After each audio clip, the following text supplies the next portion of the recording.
Hey, welcome to Mr. Shear's classroom. Today we're going to take a look at the human ear and discuss how the ear works and a little bit about sound waves and what makes it possible for us to hear things.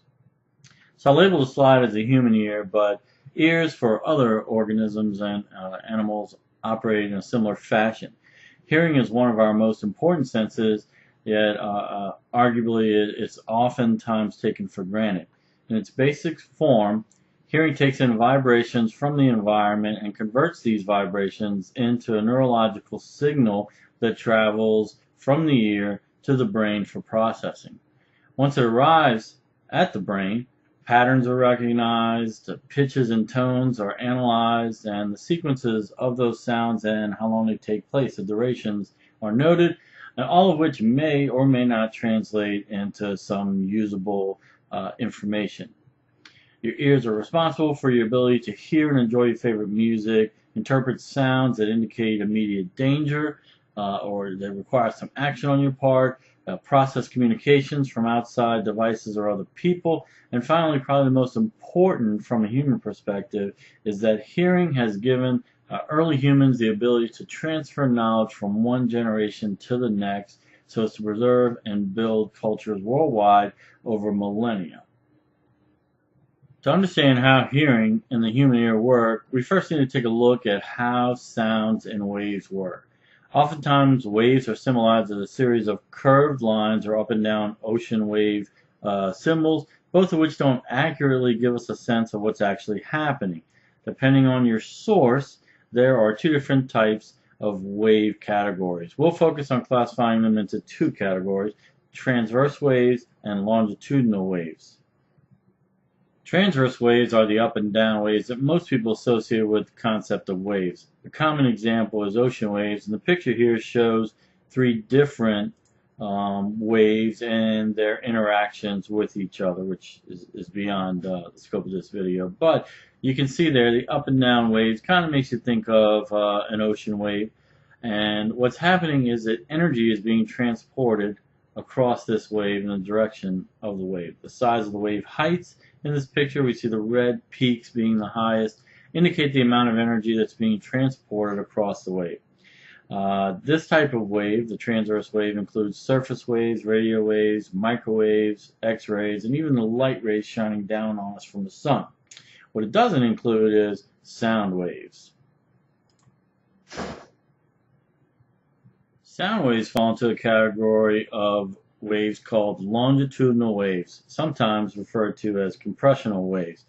These waves are often demonstrated by using a child's spring toy, and instead of waving it up and down like you would a jump rope or garden hose, you deliver a thrust on one end, and that causes a compression or a tight coiling of the springs, and then that tight coiling or compression moves from one end to the other, sending that energy down through whatever material that you happen to be going through. We're focusing on sound waves, so the material that we're going through is going to be air molecules.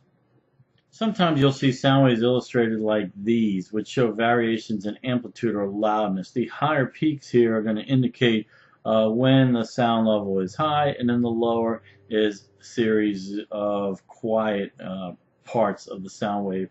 This kind of shows it a little bit better, but we're still looking at a transverse wave here, just tightly pushed together to where it almost looks like a compression or longitudinal wave.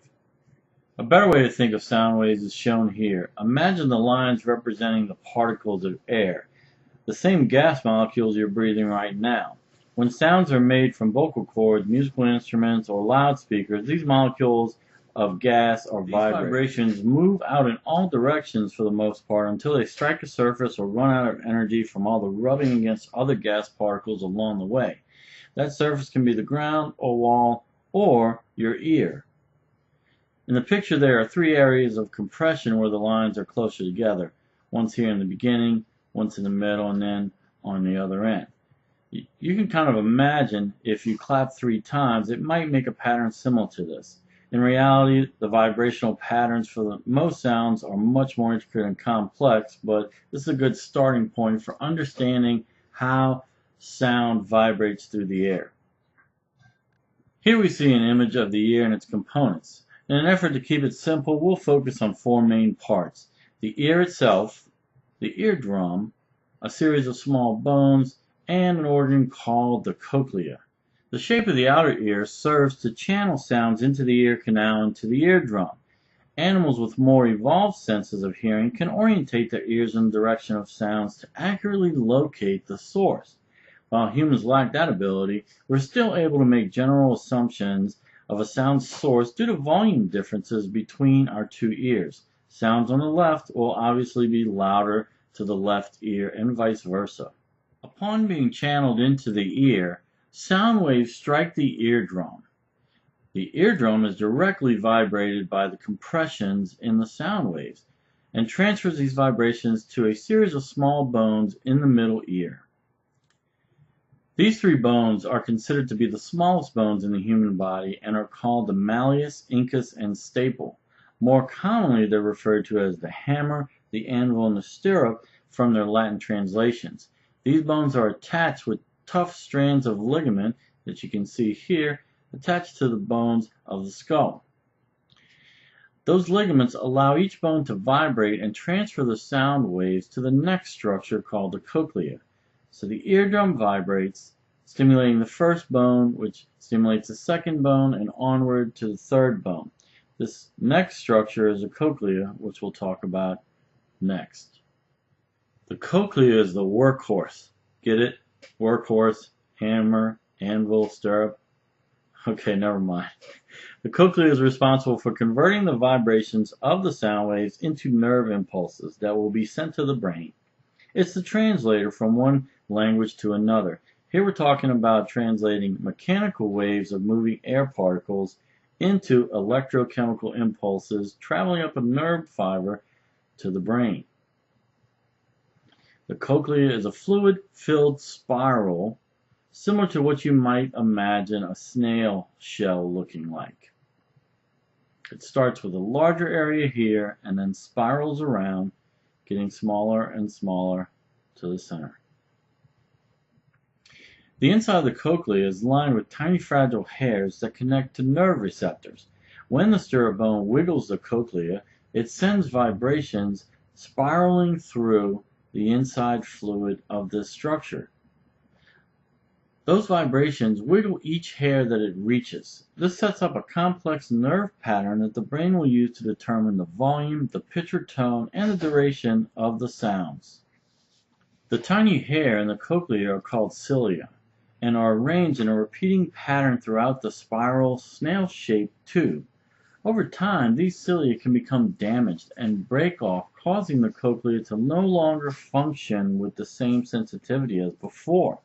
Sometimes damage can lead to people being insensitive to certain frequencies of sound. With increasing age, this is a common phenomenon. It's well documented, in fact, that older people lose the ability to hear high-pitched tones. Other symptoms of damage can be ringing in the ears or tinnitus, partial hearing loss, or total hearing loss.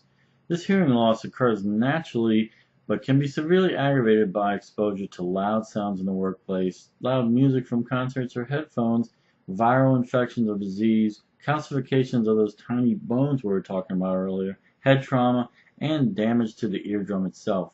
Even high blood pressure can affect healthy operation of your ear's components.